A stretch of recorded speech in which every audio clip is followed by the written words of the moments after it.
We're back, and it's warm and it's beautiful outside, and it's not precipitating sideways. And how are we doing? How is everybody doing?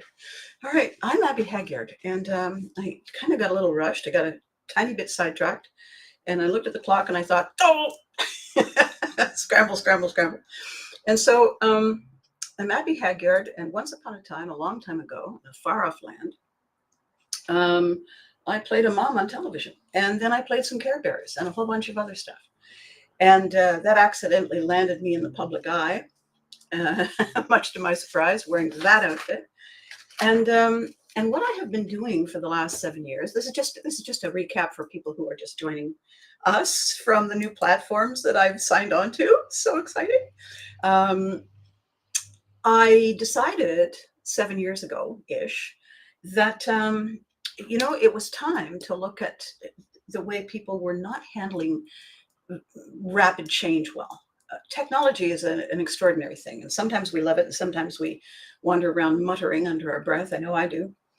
But the thing is that it takes our brain, our wiring process to get up to speed. And oftentimes, we feel a little bit like we have one foot in quicksand and the other one on loose gravel because the information is changing, and then there's this habit that we all adopt of using short terms, short forms, jargon that is specific to a new technology, a new trend. And for those of us who are not really up on technology, um, the jargon is very confusing. I had a conversation yesterday with somebody who spoke to me for 3 minutes in English, which is my native language, my first language. I have no idea what they said, other than the words like the and of and for and right. And every time they said right and nodded, I said no. I don't know. And the poor person, after a few minutes, just said, "Look, you need to talk to somebody. I can't help you. I'm busy. I got stuff." And they go. And so what we need to do in order to enjoy our day is we need to remember that it's okay. It's okay for us to be one leg behind. It's okay. If we are showing up and leaning in, we are doing the thing. We are our own hero today. The fact that we decide, you know what, it's a good day to be here. I heard a motivational tape quote from somebody many years ago. It's an African American motivational speaker who lived in Detroit. And at the beginning of his tape, he said, "Any day I wake up, there is no chalk outline around my body is a great day." You turn it on. I listened to that. And I stopped it so that I could laugh, because I said to myself, well, yes, although it's kind of a low bar, kind of like mom, you know, people used to say, "Oh my God, I loved your mom character. She was just so great, so sweet, and so understanding." Yes, she was also not entirely sure which of the children were hers at any given time. So low bar. She was very kind. She didn't know if you were lost. She knew she was. So what I wanted to talk about today, because we are in June, and it is being an interesting June, as it was an interesting May, and so on. There's a lot of wildfires in across Canada, and the prevailing winds prevailing. Even when it's not on fire where we are, it's going to smell like it. And so far, where I am, so I'm in the New York City time zone. I'm in Ottawa, which is the capital of Canada, and so far we have not had the drift. A couple of my fabulous. Good morning, Charles. Yes, that would be wonderful. I'd love to talk to you next week. How's Kat? How are you? And how's Kat? And let's talk for sure. Charles is has been here. Charles and Kat have been here. They have visited Ottawa, and we had a wonderful visit. Um, everything about how we cope is predicated on how we did it the last time. Always. The way our brain is wired. It goes and looks it up. What do you do when it's a saber tooth whatnot? Okay, then. Not the same thing as a puppy. Good reminder. And so when we are faced with something that is, in our experience, brand new, it's confusing. It's overwhelming. And the longer it remains confusing and overwhelming, the more deeply we question our ability to get through it, because we are person-centric, right?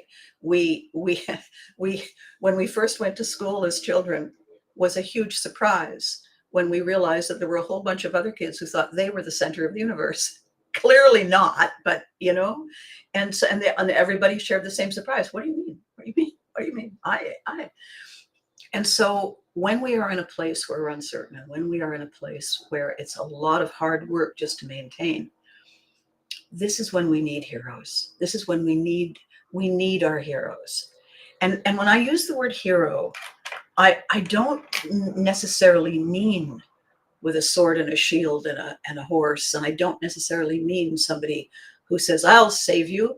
I don't necessarily mean somebody who runs into fire on our behalf. What I mean is the person who says, I got you. I mean the person who senses when we need a hug and doesn't say, do you want one? They just give it. I mean the person who isn't afraid to be vulnerable, who shows up, who maybe sends a message, a text, and says, I'm thinking about you. Those moments, those acts of vulnerability, of outreach to us, are the moments when we are reminded that we are here. we do impact those around us. The ripple effect of our footsteps changes the lives around us, and theirs change ours. We are not isolated or invisible. We matter. We have we have energy, and sometimes we have matter. And sometimes when we need to lose weight, we have more matter than we really wanted because it doesn't fit into the last year's summer clothes. But I digress. Not that I'm on a mission. What we're looking for every day is someone who says, you rock my world. Allow me to rock yours. We are all looking for that person who gets us unconditionally. That person whose eyes light up and you can hear the smile in their voice when they say, oh my God, how are you? Because we need to know that our tribe is alive and well and cares about us, no matter how far flung they are. Now I've mentioned it often, I'm a military kid. And what that means is that every 15 minutes, we were going to move and live someplace else. I had a startling realization yesterday. I'm going to tell you about. Hang on. Cheers, by the way. Warm beverage. I was looking up someone I had spent a lot of time with right before the move to restart my career as a publisher and a writer. I'd run into somebody very special from my childhood overseas. And we spent quite a lot of time together, catching up and talking. We had a visit. It was amazing. Anyway, I reached out to see, because I thought, my God, it's been ages, haven't talked. I reached out and I realized that this person who had meant everything had actually died on the same day that I moved in here, same day that I arrived with movers and the boxes and everything. was the day he passed. And the connection there, mine was a transition. Mine was a transformation from one life to another. And so was theirs at the same time, which yesterday left me just kind of sitting for a moment, and then later a different moment, and after that a different moment, because the heroic things and people and circumstances and situations in our lives are quite often not, they don't come with trumpets, they don't come with an army. They're quiet, some of them.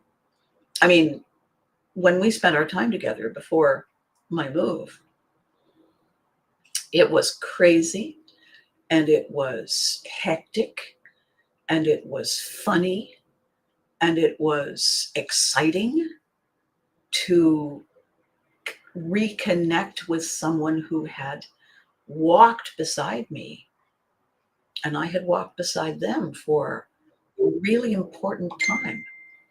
And it, it remembering it and realizing it yesterday was a tap on the shoulder, in a way, heroic, because it gave me back all of those moment memories, all of them, in a huge rush. And I was quite captivated by the size and the scope and the warmth and the suddenness and the recognition that our ripples are all around us and on many layers. It's like 5D chess, all our ripples. So today, when I wanted to talk about what do you do if someone asks, will you be my hero? We don't actually say those words. We don't voice it that clearly. When I had my challenge 2 years ago, 7 months of up and down the highway to hospitals, and I had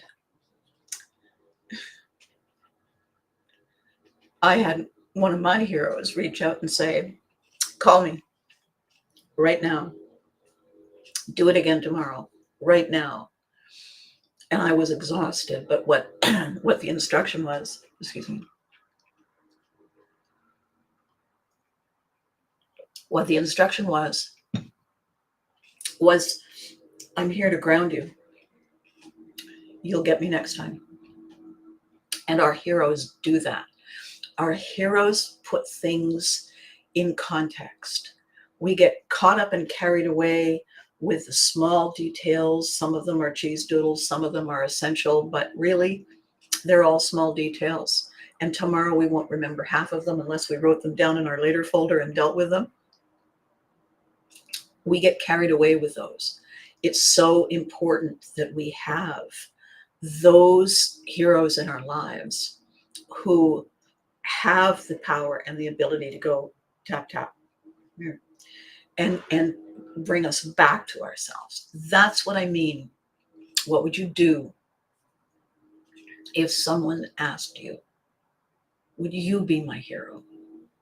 What they're saying, really, what we're saying, really, when we do that, is, will you be my partner in crime? Will you get it? You already get it about me. Will you get it when I need you to get it? Can I count on you for that?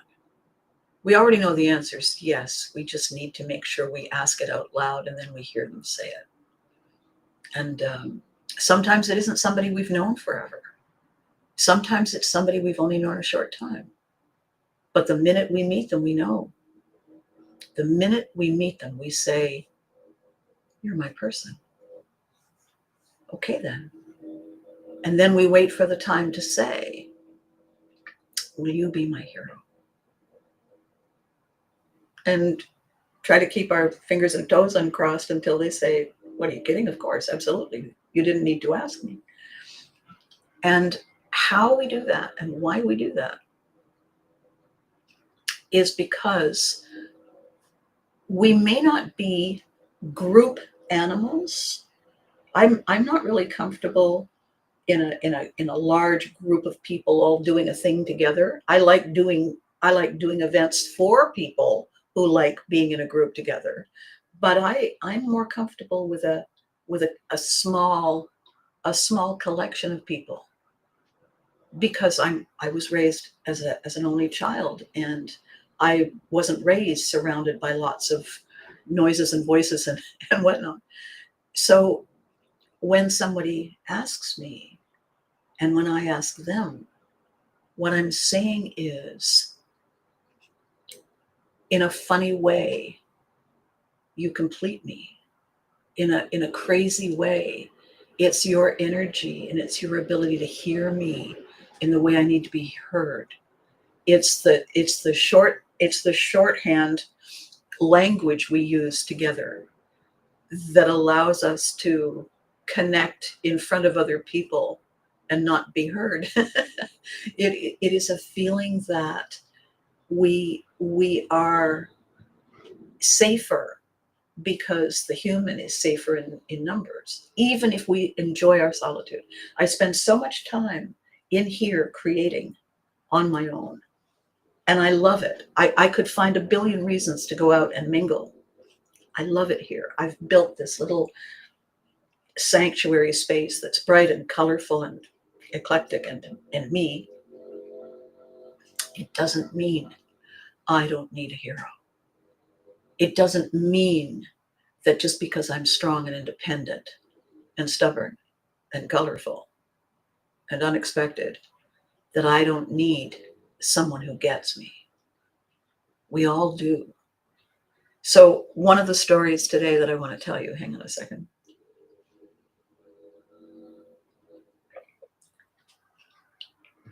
I have a childhood friend. I have 4 friends from my early childhood. Early childhood meaning early elementary school, that I'm in touch with. And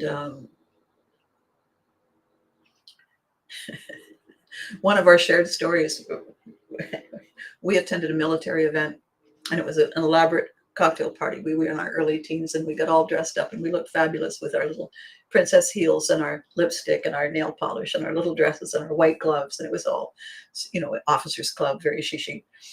And and they were handing out hors d'oeuvres, of course, the waiters with the white gloves with the trays of, I have no idea what any of that is, and walking around, and we're saying, oh yes, but of course. And we're pretending to be terribly grown up and wearing little hats. And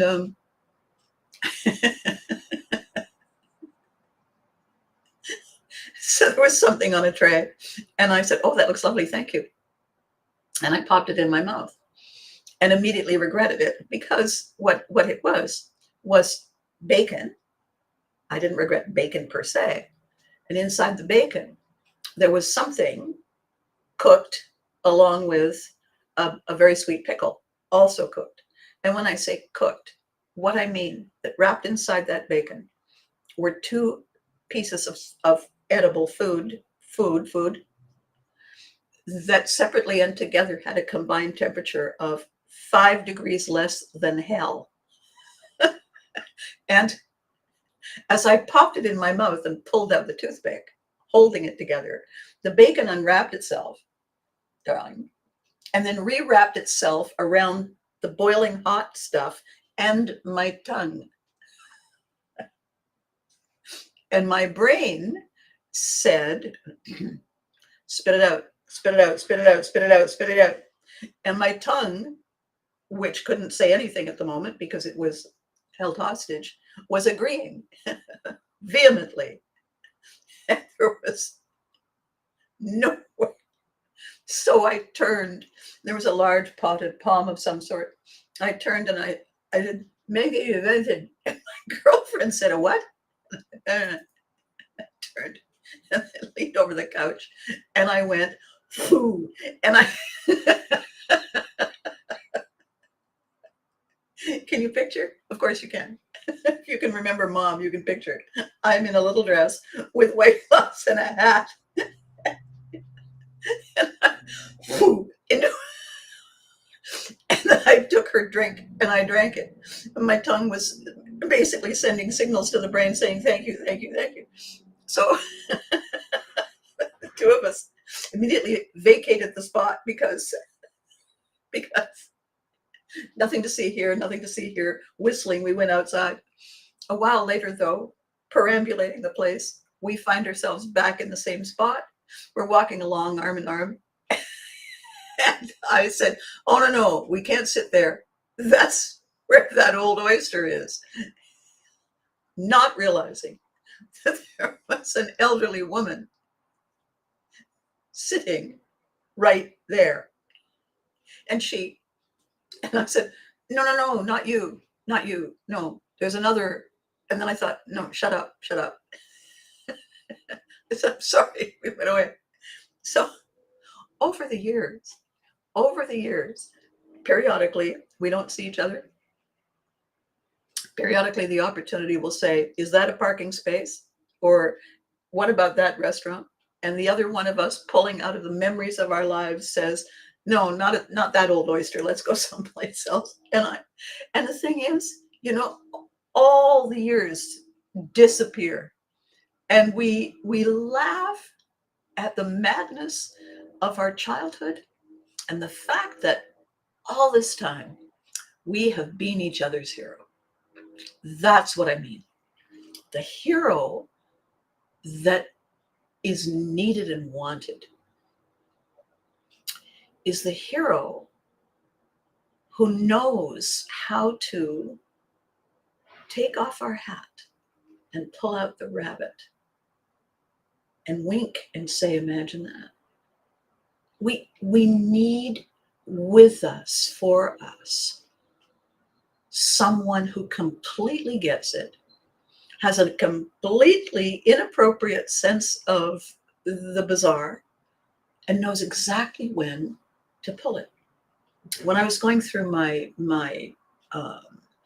Mount Everest experience, back and forth to hospitals in 2022 and the first half of 2023, and then my lovely friend died.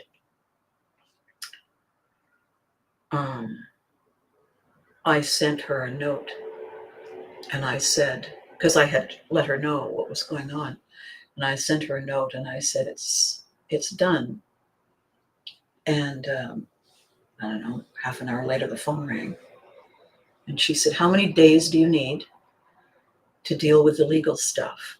Because I'm coming for a week, and I'm not going to argue with you about it. I just need to know when to book the ticket. And I blinked, and I said, I don't know, 10 days? She said, all right, I'm on my way. Don't do anything fancy.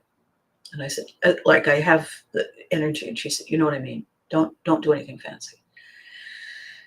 And I had, in fact, needed the 10 days because there's so much that has to be done immediately, if not sooner. And then I had a day or so to just basically lie face down on the floor and make my regular calls to my hero in Ottawa and bring it down to manageable. And then I drove to the airport and picked up my hero. And she stayed. And she stayed for a week. And she took me shopping, and she took me for drives. And when I say she took me, she said, we're going shopping, take us somewhere. And we went out for dinner, and we laughed, and we talked about stuff. And we had 3 opportunities, completely unexpected, to reference the old oyster. And every time was a great laugh. And that creates in us the hero we choose. And I don't mean the person that we can be the hero for. It's not necessarily reciprocal. It often is, but it's not necessarily reciprocal. The hero we need is the person who gets, senses, and dives in when we falter, and is also there for us when we're fine, because they give us the balancing ballast that we need so that we don't capsize. And we all need that. And it's not that we become helpless. It's that we are independent and strong. Just a little tired right now, would you open this jar of pickles? Just a little tired right now, would you decide where we're going to go and eat? My brain is full. And when I realized yesterday that a door for me had opened the same day, a different door had opened on the other side of the country for someone who had been close to me. I told my friend, I told her, and the answer was exactly right. The answer was so spot on, and it didn't change the disorientation, but it was an anchor. It was a rudder when I was feeling just the slightest little bit directionless, and the waves were suddenly choppy, and I hadn't expected them to be. We don't have to reach out to our heroes all the time. When we do, they know. What's up? Give me a minute. My pants are on fire. What's up? While I'm jumping up and down, it's just that I'm taking my flaming pants off. What's up? And they're here for us. They're always here for us. Because they know that when the things turn around, we are here for them. So we all need to have somebody in our life who reminds us of that old oyster. we all need somebody who has shared an adventure with us that we are very glad there were no cameras for.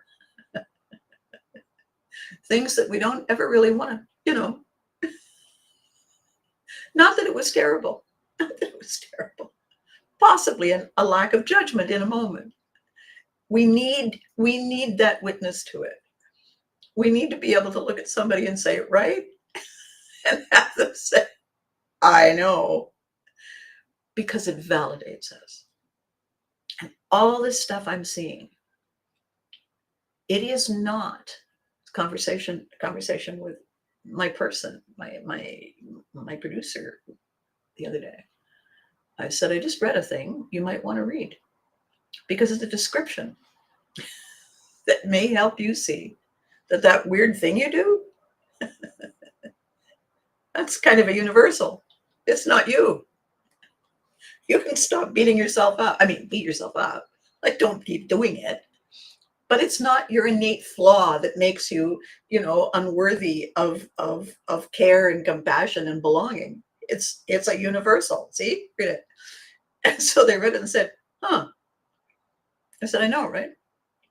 Take that with you. Read it every so often to remind yourself. Because we all suffer from something called the imposter syndrome. And the imposter syndrome is basically a deep-seated suspicion that we're the only ones faking it. And sooner or later, somebody's going to notice that it's us. No.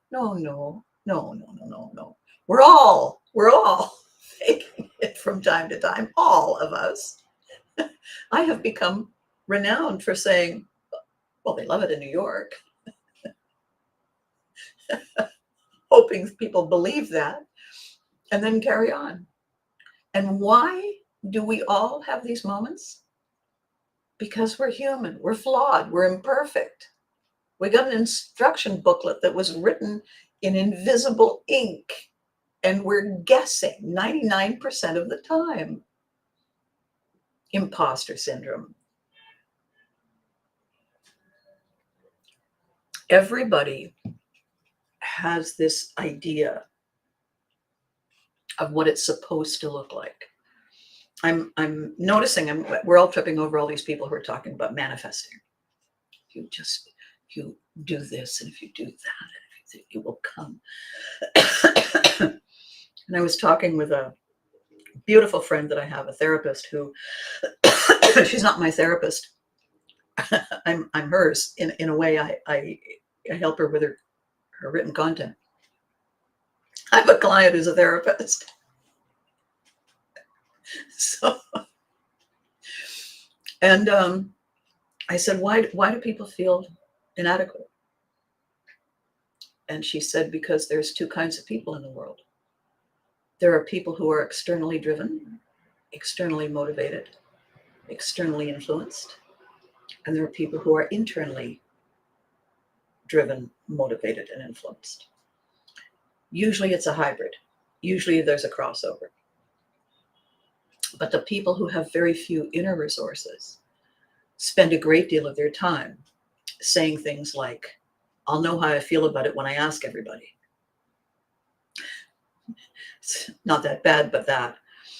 People who look at what everybody else is wearing and then try to wear the same thing so that we all look the same. That's perfectly normal. That's survival of the species, right? If all the zebras look the same, the lion says, okay, and I got a headache now, whatever that is. Oh, God, don't keep all moving.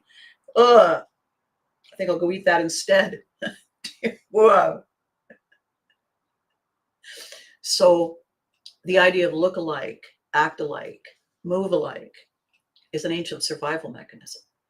But in our lifetimes, in our world, in our developing and enveloping brains, our innate, unique magic is our ability to innovate from a standing start, to originate from a standing start, to create and collaborate from a standing start. And to be able to do that, we have to celebrate both our togetherness and our individuality. I was giving a presentation, strategic motivational workshop for 10 really, really top level decision makers who had to do a massive reset on their business. And I was brought in to help them see multiple perspectives with equal potential value and possibility, because they were all engineers. So you know what I mean? And so it was my job to say, what if? And put them in a state of mind where they were prepared to say, you know, she's got a point. That's all I had to do with these people. And one of the things that I wanted them to understand from the inside of them, not agreeing to nod and say yes to me so that I would go away. I needed for them to understand what it was like to be an outsider who didn't have any power. I needed to put them in that place so that they could experience it themselves, so that they would then be able to speak with compassion and make decisions with compassion directed toward the people who were on the outside, who had very little power. I had to get them there. And it took me 90 minutes, but I did. And at the end of the day, one of the engineers said, I want to tell you two things.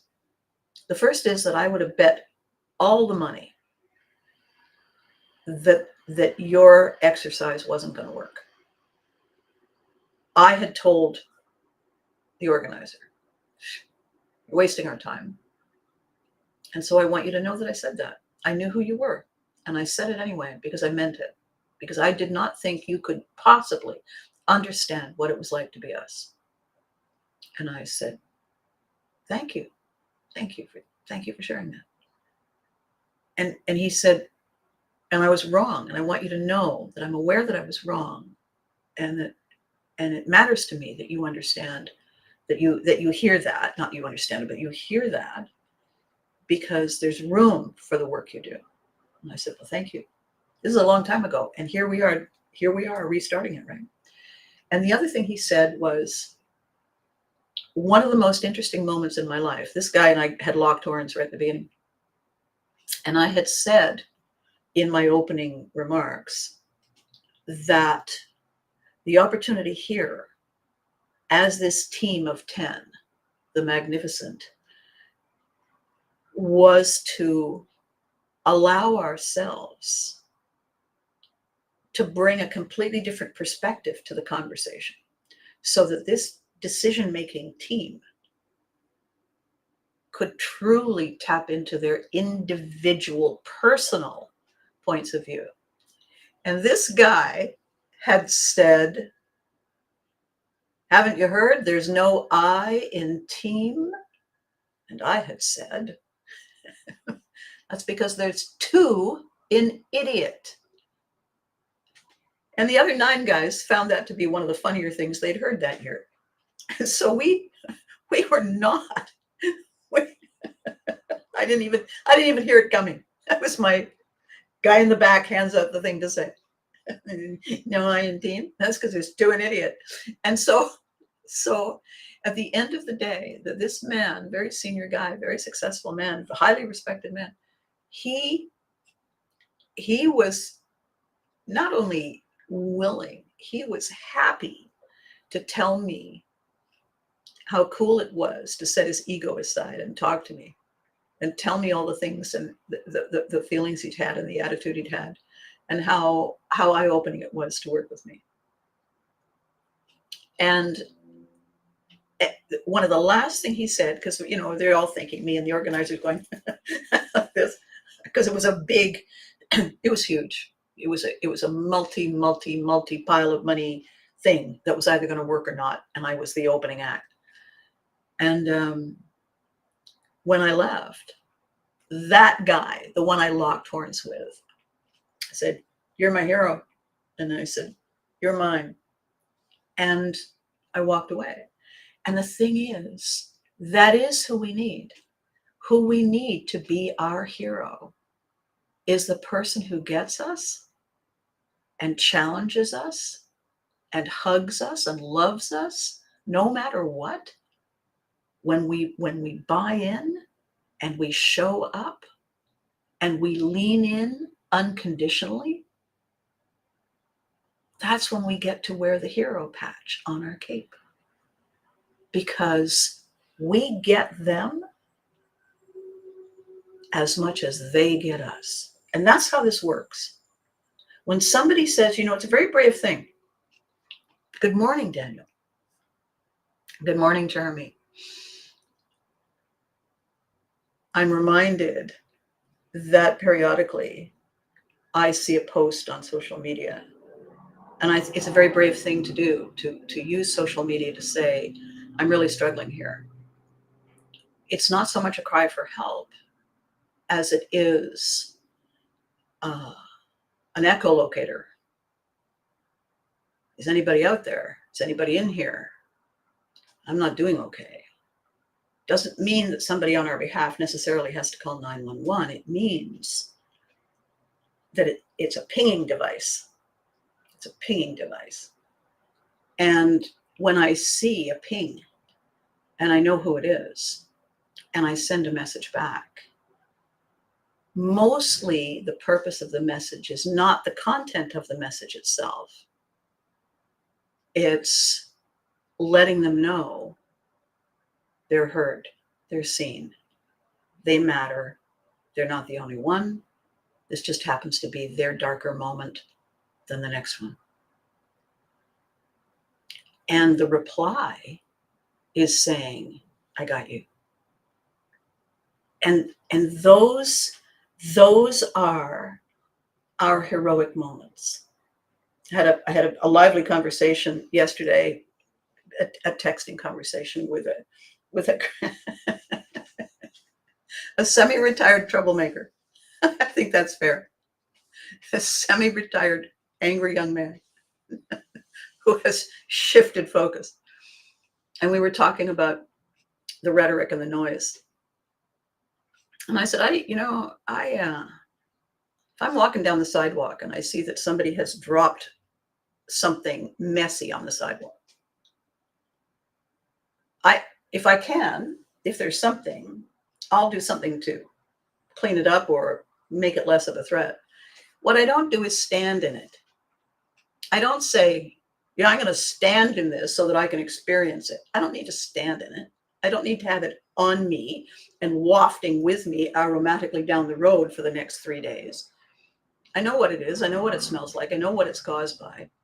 If I can do something to get it out of the way so that we can all continue perambulating, I will.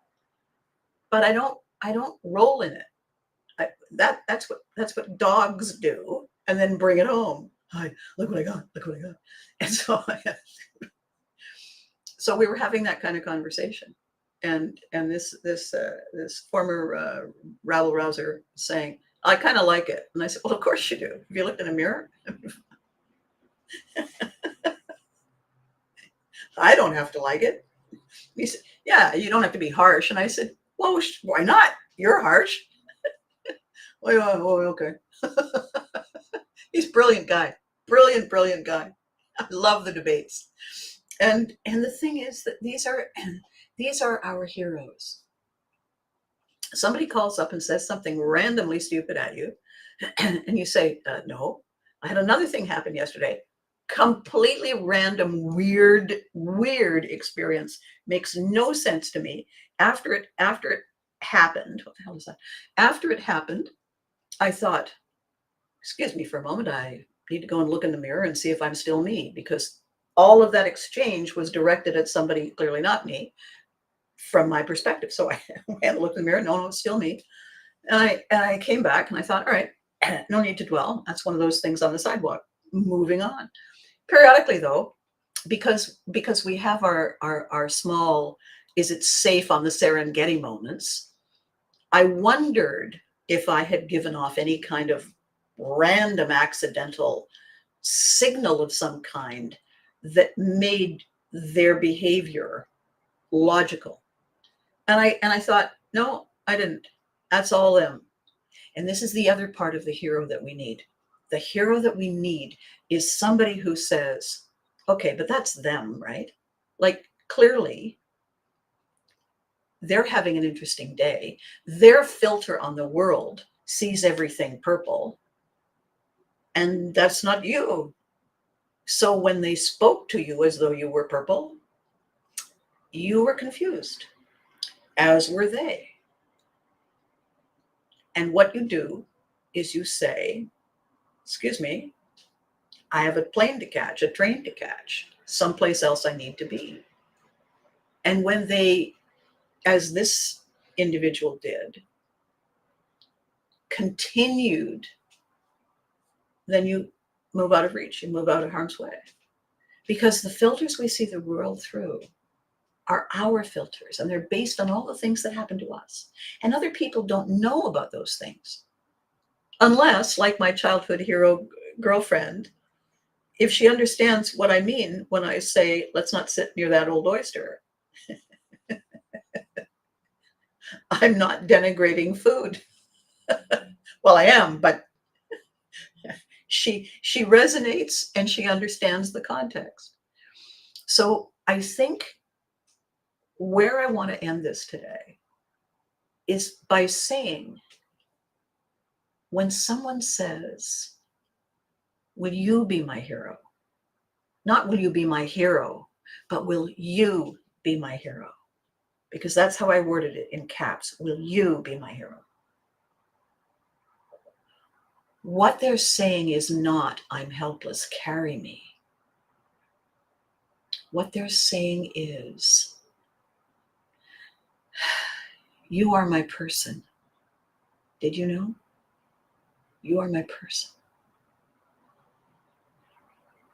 Just by being you, you open the portal to possibility. Just by being in my life, you have the power to trigger the grin. I wanted you to know. Will you be my hero? And what's really amazing is how they look at you and how you can see the way they feel when you use that question and explain the context. Because none of us invest enough time to tell our person, you mean everything to me, and I am grateful. And we need to do more of that. Why? Because we have so much access, so much instant access to so much random, filter shaded drivel stuff on the sidewalk. Much more than we ever used to. Much more frequent, much more insistent, much more everywhere all the time. And we're not wired for it. It overwhelms us and we don't realize it. So how we take our power back is by taking a moment. Doesn't have to be a long time. Taking a moment. The one I took yesterday when I realized what the 13th of April was 2 years ago. And I didn't talk to that person in the past tense. If I was gifted the opportunity to hear the information, to learn of the transition, then I had the opportunity to say in the present tense, you're my hero. And I'm grateful. And it's amazing how it feels. Try it. You might even lose weight. I'm not saying it's a guarantee, but you'll feel taller, you'll feel thinner, and you'll feel a lot of the weight come off your shoulders. With any luck, a little of it off your hips, right? All the molecules connect after all. So with that said, I'm on a mission to do something amazing. And I brainstormed it with 2 other crazy people. And both of them said, yes, what a great idea. So that's a 3, and that's it. We're in. And so what we're going to do, this is the first announcement of it. First announcement publicly. And I'm going to go, ad nauseum about it from now on. So this is the 20th anniversary of my publisher business, my publishing business. And in 2015, which was the 10th anniversary, I published Fame, the collector's edition. And the reason I did it was because I wanted to be able to say I wrote the book on fame, but it was also to be able to talk to my kids, to talk to my colleagues, and ask them what they felt this thing was that was such a magnet, how they defined it. I mean, it's a multi-trillion-dollar industry, right? And in the conversations with them, because don't forget, most of the book was my former kids. Well, okay, so they experienced fame when they were 10 and 12. And now I'm talking to them when they're, a few weeks older. And what was extraordinary, the understanding that I had, was that every one of them had a slightly different definition. And I mean different definition. Like it wasn't blue instead of yellow. It was really different. And what that gave me was an understanding that connection as a concept, as a perception, is completely personal. It's completely subjective. There may be a definition of it in the dictionary, but everybody perceives it through their own filter and through their own need and through their own excitement and passion. So this is my 20th anniversary. And I just realized it the other day because I was talking to you and I had picked up my business book and I realized, oh my God. So this is what I'm going to do. This year, I am publishing collection books, souvenir books. I think I'm going to be able to do 5. It might be 4, but my aim is 5. And what these books are, and I'm going to do them based on an event I'm part of. So for sure I'm part of 4, there might be 5. And the idea is that this time when I go to the event, I am going and I'm setting up my location as the shoot for the book. And everybody there is welcome to be in the book. like a yearbook, only better.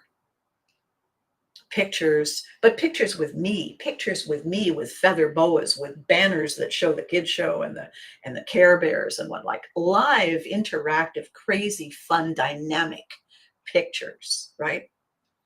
And the question I ask that they will answer, that will be their quote in the book, is what it means to be unforgettable. And every group that I'm going to, my target is why they're there, what it is about that moment that is unforgettable. The first event is going to take place. I'm already part of it, but I contacted Lance and I said, okay, so it's Fanaticon, and it's the one day collectibles event in Ottawa. We have cosplayers, we have fans, we have celebrities. And I said, this is what I'm going to do, Lance.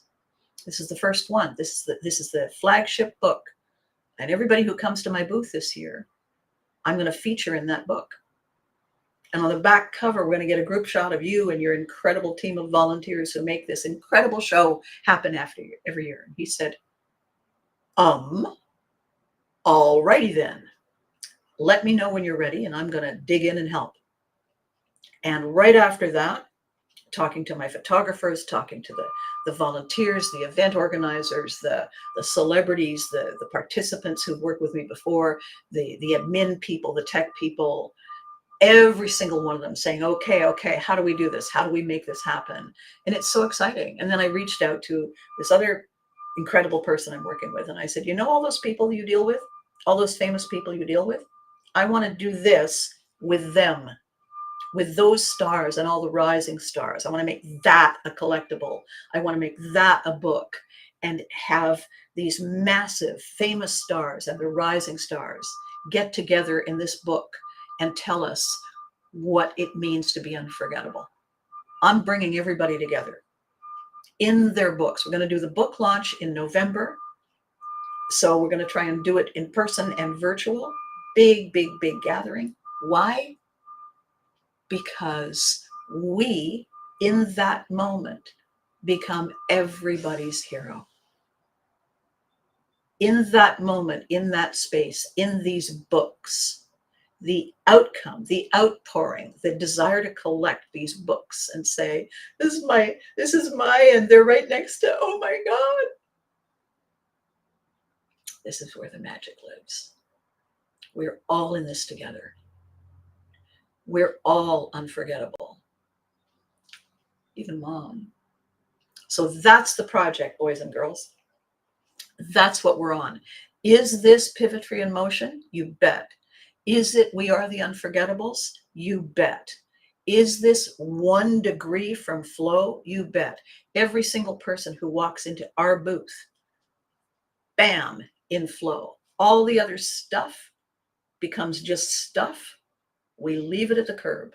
We're going to come in, we're going to do, you see all those stories of kids, the parents that are rolling their eyes, the kids make a goofy face for the yearbook. Yeah, we don't want goofy faces. We want joy-filled, giddy, happy, crazy faces. Because this is what unforgettable is. It's magic. So that's what I'm doing. That's what I'm doing, and you heard it here first. And then gradually, as the momentum builds, it's going to be crazy busy. And if any of you within my reach in the Ottawa area have been to my events and you know what they're like, and you're available on July the 20th, it's a Sunday, you contact me. I don't just need people, because it's not a big booth.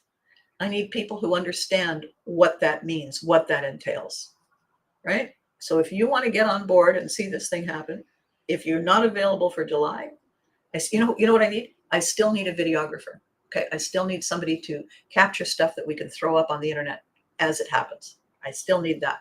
So you reach out to me if you can, and if you're going to be available, right? And by the way, you have to have done it. This isn't your debut. This is experience, and you're going to come and save me from myself. You're going to be my hero. So that's what we're up to. You know how to find me. Here I am. And in the meantime, between now and next week, and the show in July, and what follows, you know the drill. Be good to you. You deserve it. Until you find your hero, be your hero. And remember to hug your loved ones, because they are your heroes too. And they need to hear from you. All right? Thank you. Thank you for making this fun and possible.